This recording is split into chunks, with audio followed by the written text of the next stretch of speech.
All right, hey everybody, now we're on to 2015 FRQ, and this is question number 6. Okay, so it says consider the curve given by this equation. All right, so right here, this is our equation, and it says it can be shown that dy dx equals this. So they already gave us the slope or the first derivative of this equation. So that means we can just get straight into question letter A. And question letter A says, write an equation for the line tangent to the curve at point -1, 1. So if you have, make sure you have your notes on the side so you can kind of keep track of what it's asking. All right, so just a couple notes. Anytime you're looking for equations for tangent lines, you can put it into point slope form. So what are the two things you're gonna need? You're gonna need a point and a slope.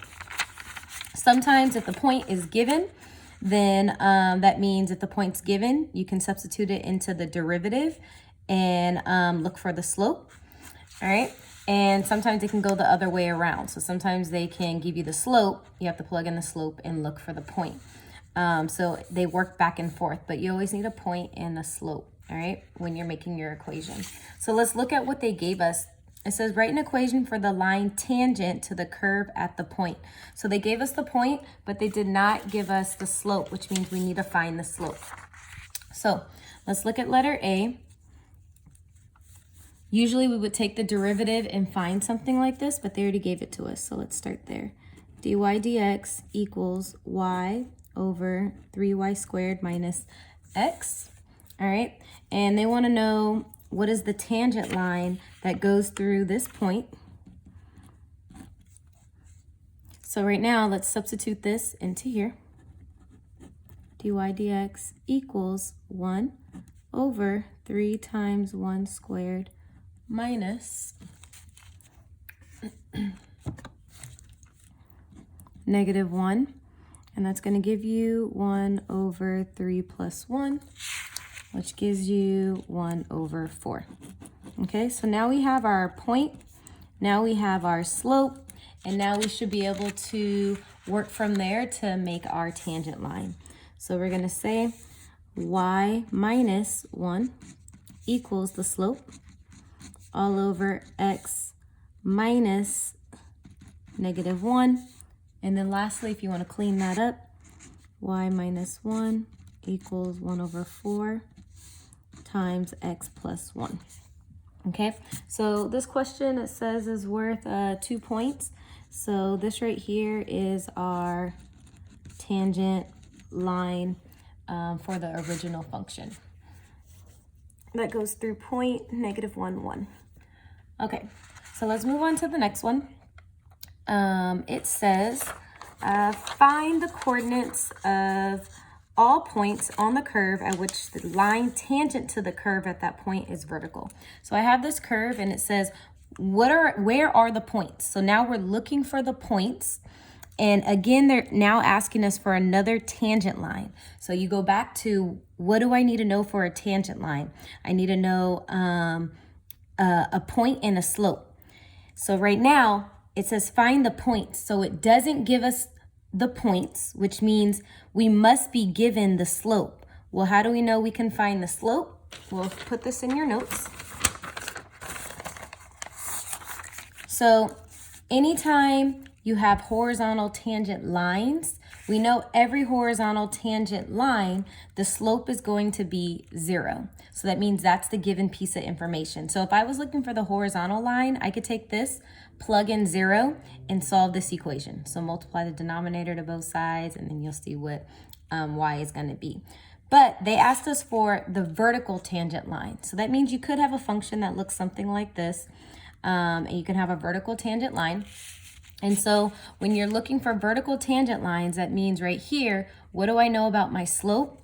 That means that on my first derivative, my denominator is undefined. So that means I have to remember to take this right here and set it equal to 0. So that's going to be your undefined slope. So let's take that information and we're going to set that equal to 0. I'm going to rewrite it again. dy dx equals y over 3y squared minus x. Okay, and we're going to set this equal to 0. Okay, now usually in class what happens is when we set our denominator equal to 0, you're able to solve and find an answer. But the issue what's happening right now is when we look right here, if I solve for x and move this to the other side, I'm still going to have a y. If I solve for y, I'm still going to have the x. So that means that we're going to have to use systems of equations because we don't have any other piece of information to help us. So this is my first equation. So let's look at what else is given to us. I have an equation right here, and I have an equation right here. We don't want to use this one because then I'm going to have to mess with this dy dx, but we can use this one to find out the values of my x and y. So let's use y cubed minus xy equals 2. Let's use these together to find out what the values of x and y are going to be.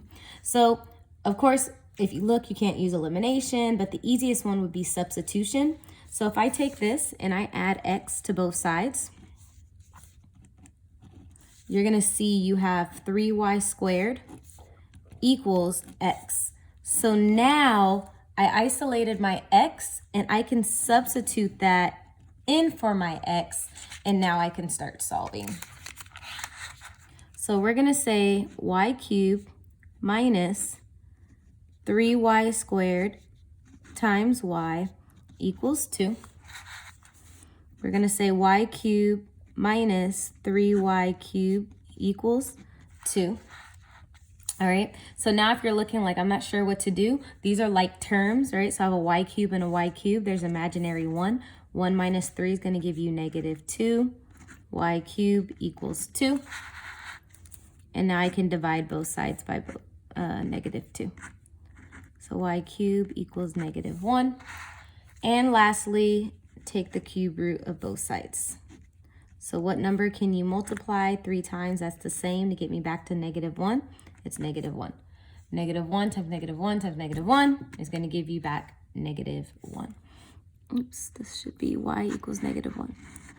All right, so that means so far we only have one point that could be where my vertical line is going to be tangent to. And I only have half of the information. So the point that it can go through so far is negative 1, something comma negative 1. So in order to find the x value, you're going to take this negative 1 and you can plug it into the first equation or the second equation. So I'm going to use the first because it looks a little easier than the other one. So let's say 3 times negative 1 to the second power minus x equals 0. If you plug it into the second one, you should get the same answer. Negative 1 to the second power is 3 times 1 minus x equals 0. All right, and add x to both sides. So 3 equals x. So we found our point. It said find all points because sometimes it might be multiple points, but right now there's only one point. And the point that it goes through for a vertical tangent is 3 comma negative 1. Okay, so now let's move on to the last question. And the last question says evaluate the second derivative at the point on the curve where x equals negative 1 and y equals 1. So they're saying find the second derivative and tell us what you get for the second derivative when x is this and y is this. So they already gave us the first derivative, so now we need to look for the second. All these papers, y'all.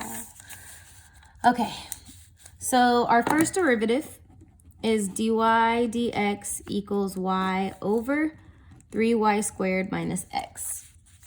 So now it wants us to look for the second derivative. Okay. Okay, so now we're back to what are we going to do? So this is, be very clear and watch your steps, okay? So we're looking for the second derivative and you're going to use quotient rule. So low D high minus high D low. all over low, low. But please remember that this is respect to x. So whenever you're taking the derivative of the y, you have to put your dy dx. So we're going to take low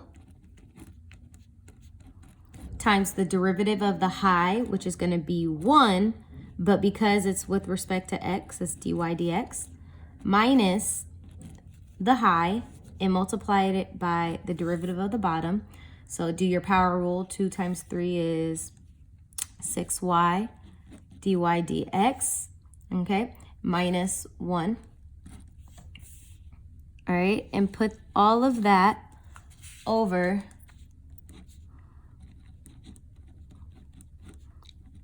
low, low.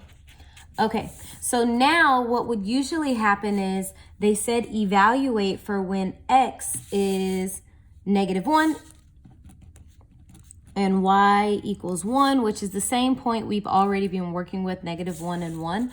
But the issue is if I start substituting in my -1 and 1 for everything, what you're going to notice is you can't find an answer yet because I still have my dy dx and dy dx. Well, we know what dy dx is, and dy dx is this information right here. So we're going to take this information, substitute it in for these, substitute our x and y in for here, and so then we'll be able to find what the actual what it'll evaluate to. So I'm going to put some more space and come over here. Okay, so we're going to be left with 3 times y squared, which is going to be 1 minus -1. Okay, dy dx is going to leave you with, ooh, look what I'm seeing. I'm going to try something, guys. Don't substitute in the point yet, because I think we might be able to cancel something. What you're going to see, I see a 3y squared minus x right here, but I also see a 3y squared minus x right here. Great.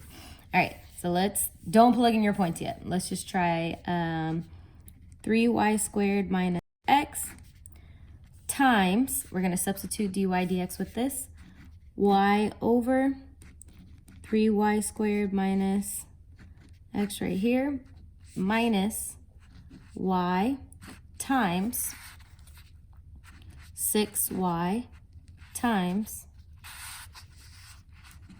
y over 3y squared minus x minus 1. Okay, I'm gonna put brackets, make sure I finish all of this. Okay, all over 3y squared minus x squared. Okay, let me use a different color. What you're gonna see right here is these two in fractions, I can cross these out. So this right here is gonna cancel with that. And is there anything else that cancels?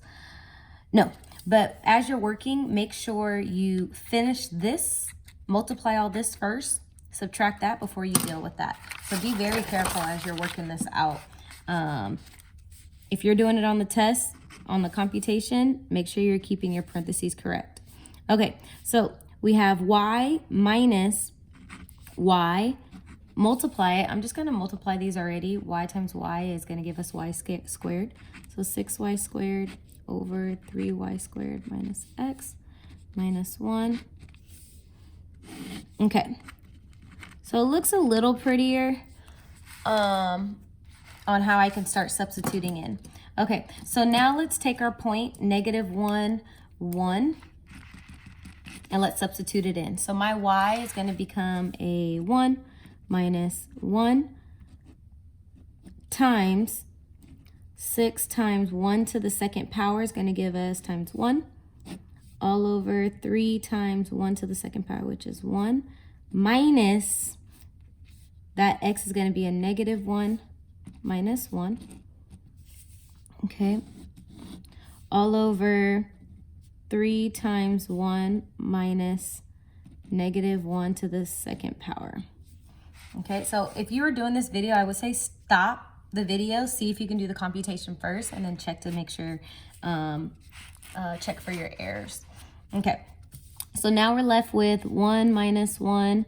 All right, so we're left up here with 6 over 3, this is going to change to plus 1, so 3 over 4 minus 1.